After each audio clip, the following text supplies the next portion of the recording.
From a jam-packed Hawthorne Theater in the heart of beautiful Portland, Oregon, Prestige Wrestling proudly presents the last stop on the road to Roseland. This is Alive 2. My name is Jordan Castle, joined in the booth by the incomparable Cody Von Whistler. Cody, what a night we have in store. Well, I was about to say how excited I was, and then these two tunes come out. But this room is loud as hell for the Heat boys, and Eddie Pearl almost tumbling over the rope through the excitement.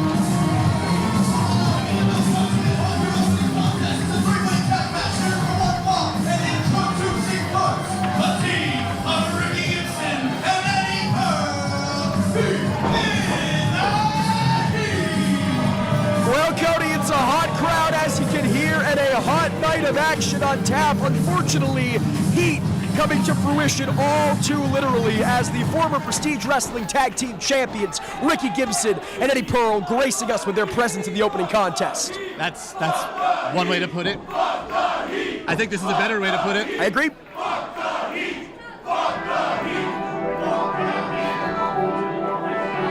Of course, the last time we were here in the Hawthorne Theater for Alive, the Midnight Heat picking up a dubious victory over the Brothers Divine. Tonight, head-to-head with a team they are no strangers to, a team they have faced and, well, defeated before in Prestige Wrestling action. Is it hot in here, or is it just these guys? And you. We got Zaye, Perez, Spencer Scott, the Flaming Aces.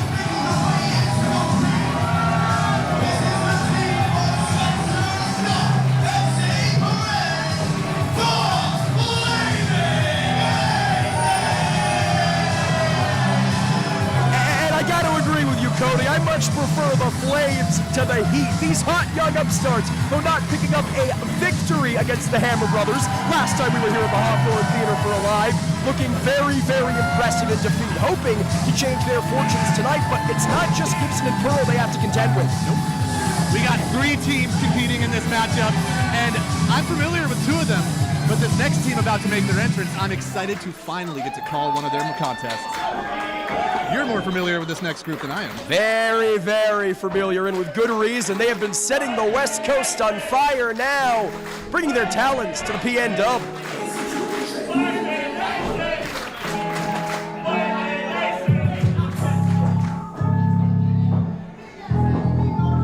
Feel the anticipation. Last time we saw Danny Rose and Ricky G. What is Eddie Pearl yelling at us about?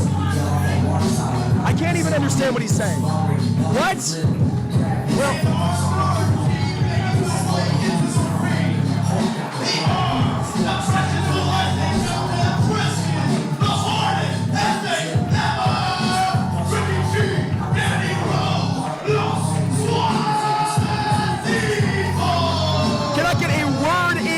wise with the Midnight Heat. Hopefully they're not in our corner, but nevertheless, Cody, as I was saying, Ricky G and Danny Rose, the last time we saw them in a Prestige Wrestling ring was alongside tag team partner Adrian West, taking on the dream team of Kevin Blackwood, Prestige Wrestling World Champion Alex Shelley, and Tiger Mask. But right now, we're not waiting. We're getting things started hot and heavy, hot and furious here. And Jordan, we're seeing some teamwork here from the Midnight Heat. Oh, sorry, momentary teamwork there from Midnight Heat, as they are now just being shoved around, and the Flaming Aces are standing tall in the opening moments of this match. Let's go. Referee Devin Campbell has to regain control here. That is Ricky G, one half of Los Suavecitos, currently in the ring with Spencer Scott, now Zaye Perez. Frequent tags, the name of the game. Playboy with a beautiful drop kick, jumping off of his partner, and Scott dropping the elbow directly to the spine. Perez, the legal man, it's the cover, but only a 2 count. Not just yet, Jordan. It's going to take more than that, but you can bet your butt that the Flaming Aces are ready to get under the skin and into the minds of their opponents here. Something easier said than done. Okay. Using the athleticism to his advantage. He's not the biggest dog in the game, but he's certainly quick and he's certainly tenacious, is Zaye Perez. We saw that much against the much larger Hammer Brothers last time we were here at the Hawthorne. It's true, he's got some bite. Oh, wait a minute, whoa! I thought that Ricky G was looking for a slingshot rebound there. Instead, Ricky Gibson sending him tumbling outside the ring, but now into the waiting arms of the Playboy, maybe regretting that move. That was a Ricky on Ricky crime, and I hate it. Sunset flip. Shoulders down, but in comes Scott. Psyching him out with a big basement drop kick. Can't even keep track of who the legal man is here. I don't think Referee Devin Campbell can either. This is absolute madness. This is insanity. This is only our opening contest. Ooh, and into the corner. The hard way goes Perez. That is the thing I might not like, the attitude, the brashness, the rule bending, or dare I say, rule breaking of the Midnight Heat, but they are an excellent tag team. There's a reason, beyond that rule breaking, that they are former Prestige Wrestling Tag Team Champions, but hell, Cody, we may be seeing future Prestige Wrestling Tag Team Champions here. And remember, in these multi-team tag matches, anyone can tag in whoever they want to become the legal combatant of their team. And just like that, Gibson's out. And you might ask, why would you tag someone in who's not your tag team partner? Don't you always want one of your tag team partners in the ring? And my answer would be, yes, of course that is ideal, but you don't always have that luxury. Sometimes it's better to escape your opponent and allow two members of the opposition in the ring at one time than get covered or submitted yourself. And look at this, the rule breaking of Los Suavecitos. I wouldn't say rule breaking, rule bending, yes. Bending the spine of Zaye Perez in half off that impact. That is Danny Rose in the ring. Again, neither of these men. I like these guys. They are fantastic athletes. Again, saw them in action alongside Adrian Quest, taking Alex Shelley, the Prestige Wrestling World Champion, who we will see in action later on tonight, defending that championship against one Alan Angels. Your best friend. Kevin Blackwood and the legendary Tiger Mask. No, they did not pick up the victory, Cody. But that is not an easy task, hanging toe-to-toe with three of the very best in the game.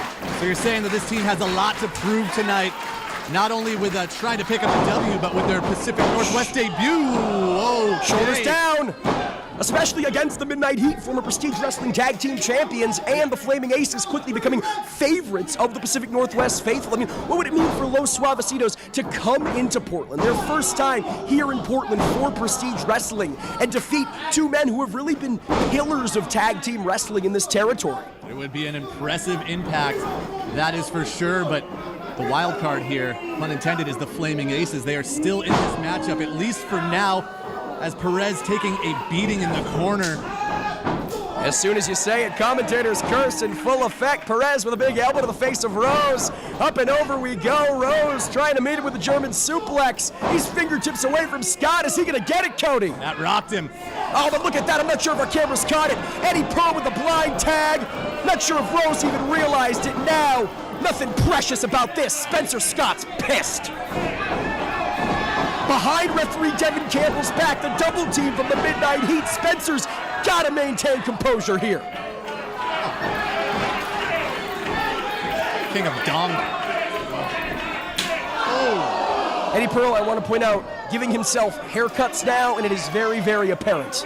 Yeah, he also wanted to say that he gets laid more than anybody in the ring. I don't believe it, but he insisted that I relay that information. That's what he was yelling at us before the match. Right now it's Gibson laying the elbow drop into Perez. Only a 2. And Jordan, we've mentioned this so many times, and we're going to keep talking about it.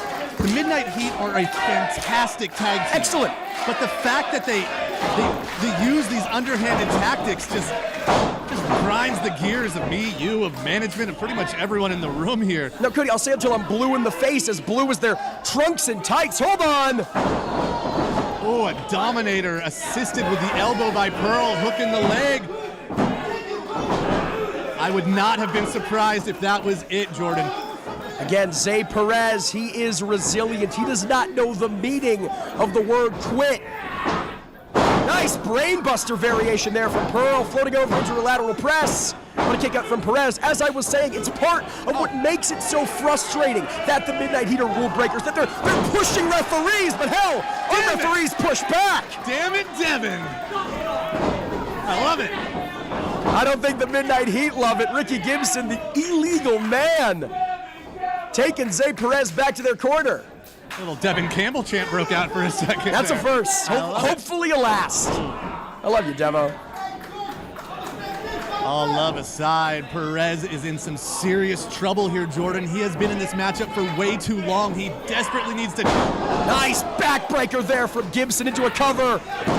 Broken up in the last second by Rose. I'm not sure if Perez had the wherewithal to kick out of that one, Cody. Like I was saying, Perez has been in this matchup for a very, very long time. He desperately needs to tag out, and not even his own partner at this point. He's just got to get out of this one. Well, I think there's also some desperation from the Midnight Heat. We talk about the Flaming Aces having something to prove, Los Suavecitos having something to prove after their recent losses. How about the Midnight Heat? I mean, they've been consistently inconsistent. Look at this, Perez, fingertips away from Scott, just as you say it, Cody. Curl in. Like a Renaissance painting. He was so close to God, to freedom. Can he do it? Nice Can he make it to his kick. corner? Jordan. Gibson looking to make his presence felt again, but unfortunately now Scott not in his corner. Yeah, the Midnight Heat trying for the numbers game once again, but this time it is Ricky G again. More Ricky on Ricky violence, but finally Perez makes the tag. And the hot shot Spencer Scott is lighting up. The hot shot in like a true house of fire, equal opportunity, Suavecitos and Heat alike. What a flatliner. Somebody check Ricky's pulse. Uh-oh. Save for Danny, TKO into his own partner, leg hooked, but only a 2. Unbelievable, Jordan. That was as close as you can get without taking it home. Spencer Scott's got to keep his composure. He's got to keep this momentum up. The crowd is behind him. All right, now he's doing a damn fine job of it, trading European uppercuts to both Suavecitos. But this time it's the numbers game of the freshest essays out the trenches. Spine to pine, but Perez jumping in to try and make the save, but instead is placed up in a fireman's carry. Oh, wait a minute, Jordan. We've seen this before from Los Suavecitos. Double foot stomp, but it's Spencer Scott catching Danny Rose in the power bomb. Ricky G with the super kick. Scott sidesteps it, bicycle knee.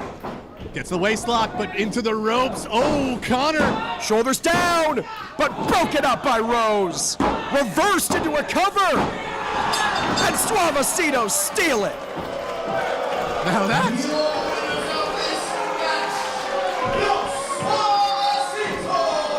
Again, Cody, take nothing away from Los Suavecitos. Less than 24 hours ago, becoming the inaugural West Coast Pro Wrestling Tag Team Champions. They are a very, very formidable tag team. But here in the PNW, I mean, that has to be considered an upset. What a weekend.